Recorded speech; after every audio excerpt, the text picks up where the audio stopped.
This is August the 31st, 2009, and I am John Pontius here with Vernon Trier at the Peabody Public Library for the Oral History Project of Whitley County. Thank you for coming, Vern. It's a pleasure to be invited. Okay. Have you lived in Whitley County all of your life? No, I haven't. I was born in Fort Wayne, and in 1935, Dad moved his family from Fort Wayne to Columbia City and started Trier Implement Company. And was he selling cars? No, not at that time. In 1940, he took on Hudson, so then it got to be Trier Auto Implement Company. Okay. And now, where exactly did you live in Columbia City here? Yes, we lived on the clear out north of town on North Main Street. Okay. And it was, well, I don't think that there's an address there, but there was a root beer barrel just south of us. And which is no longer there. Which is no longer there, no. Okay. Where exactly, where did you go to school? What schools in Columbia City? Columbia City, I went to Columbia City all the way through. What grade school was that? I started in the 4th grade. And where was the school? Was it West Ward? West Ward. Mm-hmm. And is that building still there? It is, yes, it's still there. Okay. When you were in school, what kind of things did you do after school? In high school or grade school? Well, I guess about the same in high school, and a little different in high school. I enjoyed athletics, okay. Track, football, basketball, and in grade school, they didn't have track, I don't believe. It was just, and didn't have football, just basketball. Mm-hmm. What kind of things did you do for fun around town back then? Oh, I guess walking down through the downtown, which is downtown then. It's no longer, well, yes, it is downtown, mm-hmm. But Van Buren Street, and what was there that you? Well, instead of the Star Bank, it was the Citizen State Bank. Okay. And then the Farmers Bank was where the county building is now, the new county building. That's where the Farmers Bank. Mm-hmm. And Jantz's grocery and a bunch of different things. Did you ever, was there a movie house back then? Oh, yes. Place? Okay. Yeah. John Hancock owned a movie house, and that's where the Star Bank is now. Okay.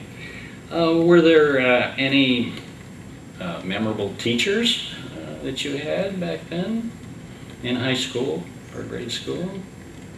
Oh, my first teacher here was Miss Smalley, and then Miss Friskany, mm-hmm. And then Mrs. Hammer, and then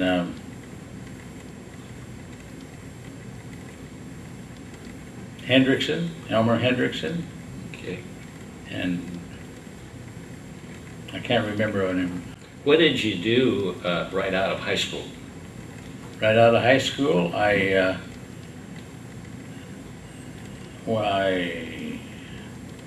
went to Indiana University at Fort Wayne, and I went there for a year and a half, and then I got my pleasure of going into the Marine Corps, and I was in the Marine Corps for a year and a half, came back, and what kind of experience was that for you? It was different. Okay. My oldest brother, Art, was in the Army Air Corps. My next oldest brother, Bob, was in the Navy. And my dad didn't want me to go into the service at all. He said, I furnished two boys, they don't need another one. So you volunteered? I volunteered. Okay. Now this was after the war? No. Okay. This was during the war. And did you go abroad? No. Okay. I went to San Diego, took my boot camp in San Diego, and I never got out of California, except I was stationed at the end of the war. I was stationed on an aircraft carrier, and we taught them how to land, and when they were landed, we sent them overseas, and when we got our call to go overseas, that was about 1945, the war ended. Okay. So we were sent home. Okay. What did you do then? What did I do then?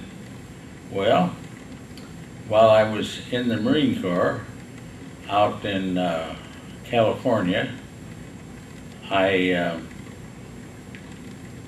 decided that I loved my old schoolmate back in Columbia City, Mary Grant.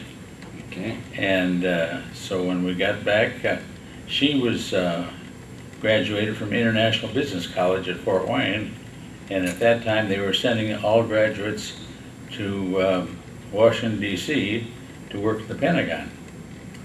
And she was at the Pentagon, and so I jumped on a train and I went to Washington, D.C., and I told her, I think we ought to go home and get married. And so you did? So we did. We got married in May 16, 1946. Okay, and then what did you do? Where did you work? Well, after I got out of the, let's see, after I got out of the Marine Corps, well, just before I got out of the Marine Corps in 1945, my father had a heart attack. And so when I got home right away, my brother Art, who got out the same time I did, he was in the Army Air Corps, we went to Dad and we said, Dad, how can we help you? And he says, well, boys, he said, if you can run the store until I get well, he said, I'll appreciate it. So we said, okay, that's what we're going to do. And at that time, was it still implements or was it cars? Implement and cars. Now, what kind of implements? International Harvester Farm Equipment. Okay. And so and Hudson Automobiles. Okay. Then later you dropped the implements. Yes. And why did you do that? Well, in 54, I think, when Nash and Hudson merged and made American Motors, Yes.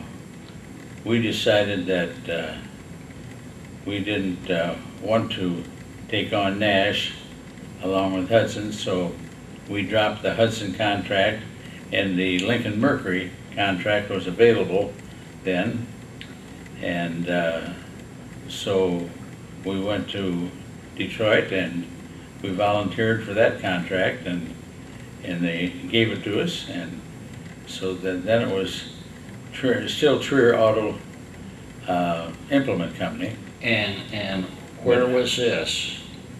Where was it?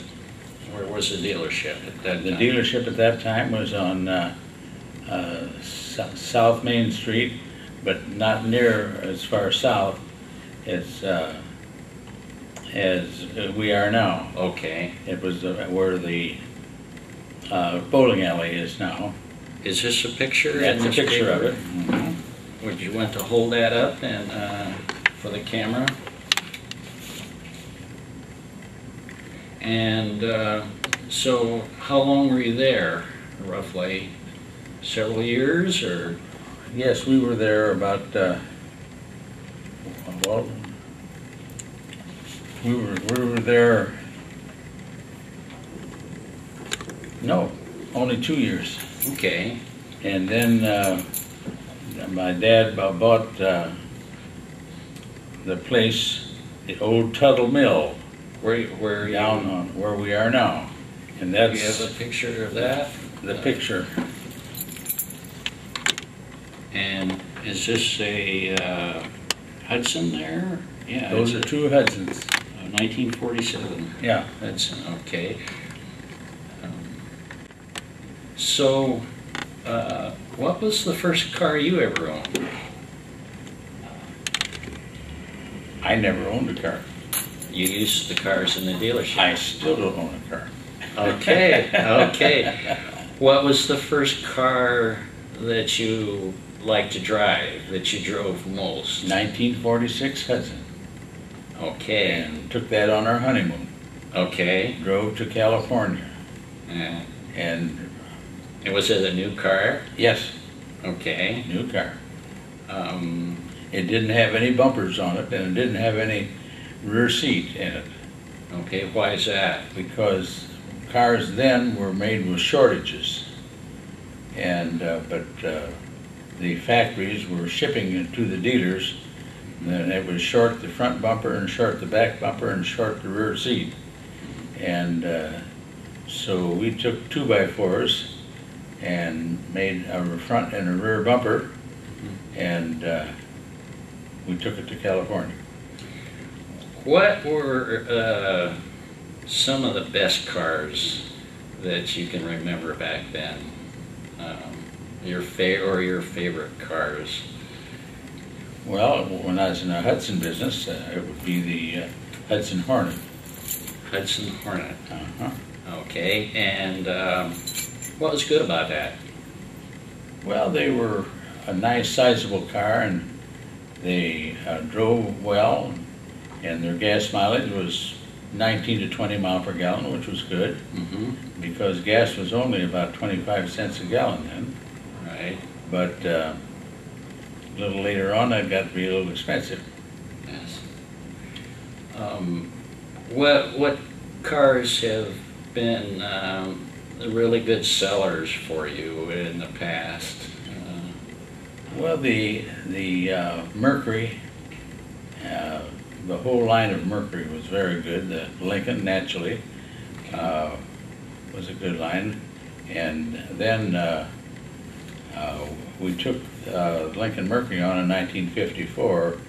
In 1980, we took a Ford on, Okay. and they got to be a real good seller. The Ford pickup truck was a fantastic seller. Okay. And what are some of the Fords back then that were selling well? I assume they were different models. And I can't remember the names anymore. Okay. So I assume then that some of the children have taken over Yeah. since then. My brother's boy, Arthur D. Trier, joined us, and my two boys, Grant and Tom, joined us. Okay. And they're the ones that have the dealership now. Okay. Okay. Going back to your father, how did he get started in the implement business? He, in the late 20s, he went to International Harvester, which was at Fort Wayne, Indiana, Mhm. and he got a hold of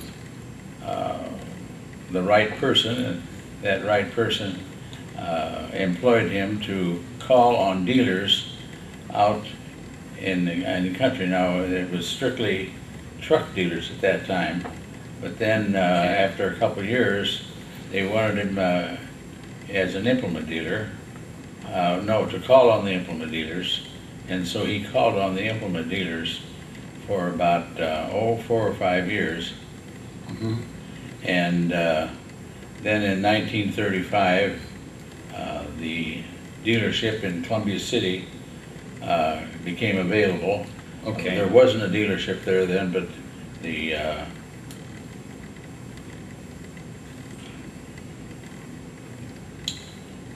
well, in other words, the town became available Okay. for a dealership, and so that's when he moved his family in and set up the dealership, and we've been going ever since. So you were selling, International Harvester, you were selling tractors like 1020s, or Well, yes. he was? That was, we got into the, now I didn't get into the selling the 1020, but Dad got into it that was in the early 30s, and he had 1020s, F20s, F12s, and then later on in 1939, those implements turned into be put rubber tires on them, and they were oh, let's see, M's, H's, B's, and A's. They were the And were the 1020s maybe the first tractors in the county, or were there? Probably. Yeah. And it was the first tractor that was sold by your father. Yes. Right. Yes. Okay. And back in around they were here about 1930 or so. Yeah. Okay. All right. And you sold all the other implements like the plows and the cultivators and things Planters. like that. Okay. Everything. Okay. Hay Okay. balers. And no, didn't have hay balers back then. They didn't come until 1946. Okay. All right. Okay. Coming back to the future more, or to the present. What are some of your hobbies, or what are some of your hobbies in the past too? The things you did for fun.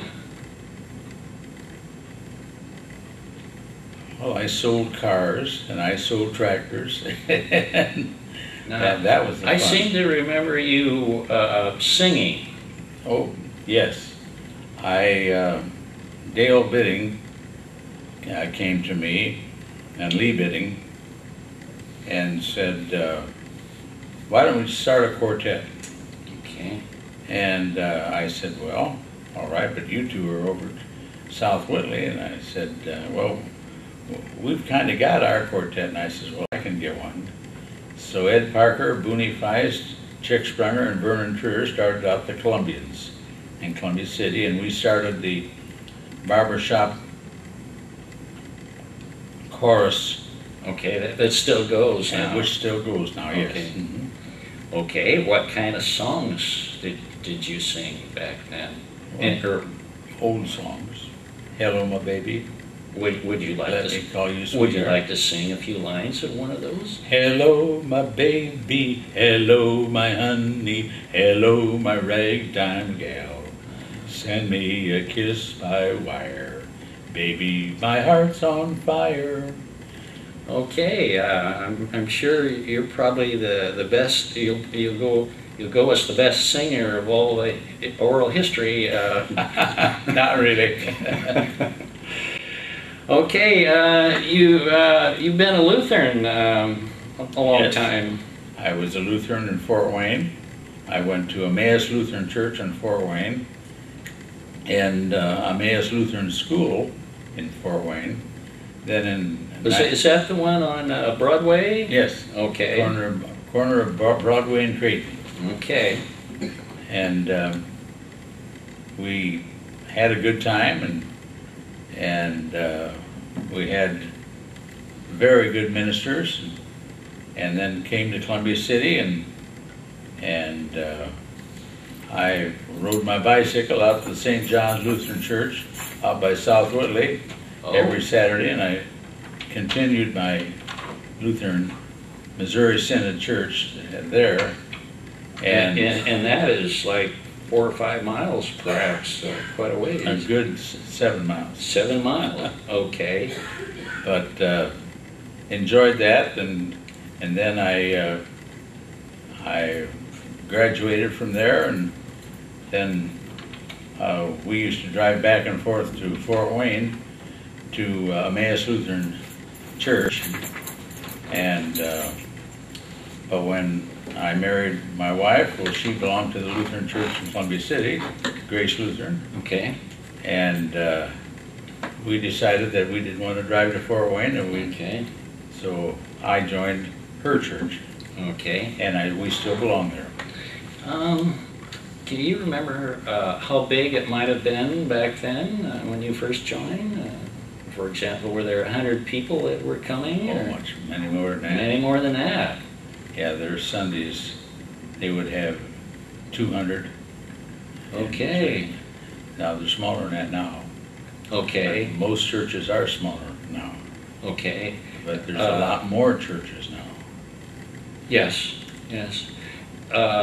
And the church is a different building now, isn't it? Yes. Okay. Yeah, the other building was, well, it was at the same corner. Well, no, it wasn't. It was on the southwest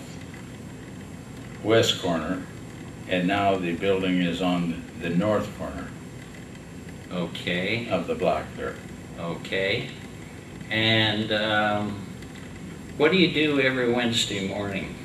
Every Wednesday morning, we have a church breakfast, as you know. Okay. And I used to cook mush and sausage, but now that I've had a little heart problems and so forth, well, we just come in and have a good time, and we've turned the cooking over to you. Okay. You're one of the cooks. Okay. It's very enjoyable, I can say that. It is. It is. It's good church. Yes. When you look back to your earlier days, what is there anything that you miss about Columbia City, the good old days that seem to be better than they are now? No, I don't think about so. life?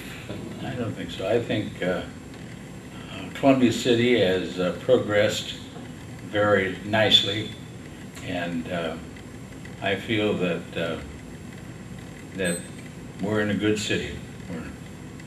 Okay. Did anything happen during your lifetime in Columbia City that really a vivid memory about any events, or I assume you would attend Old Settlers. Yeah. I'm a past president of the Old Settlers Day. Okay. And, Okay. which we enjoy very much. Every year we go out to Eagle Glen, and we have a nice dinner out there and have some performances out there, and it's very nice. It's Columbia City has done a good job. It's just been a good history for me. And of course, I've lived here for how many years now? Since 35. And I was 9 years old, so it had to be 74 years I've lived here. Well, you know, obviously a lot of history of Columbia City. Yeah. Who are some of the people that you have admired over your lifetime in Columbia City that have made good contributions or have been remarkable in character? Or Well, Ralph Gates, who used to be governor of Indiana. what was he like?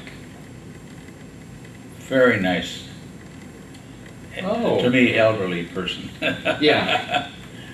But he was just a very good guy, and his daughter Patricia, who we still get along with, Okay. and she is just like her dad.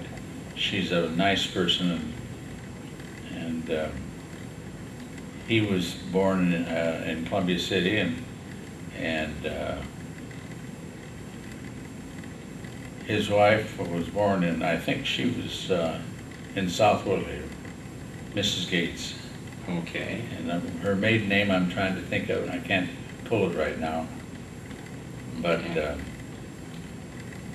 it's, and well, my biggest competitor then and now in the automobile business, Charlie Thompson, his family has succeeded him, and They still they still have the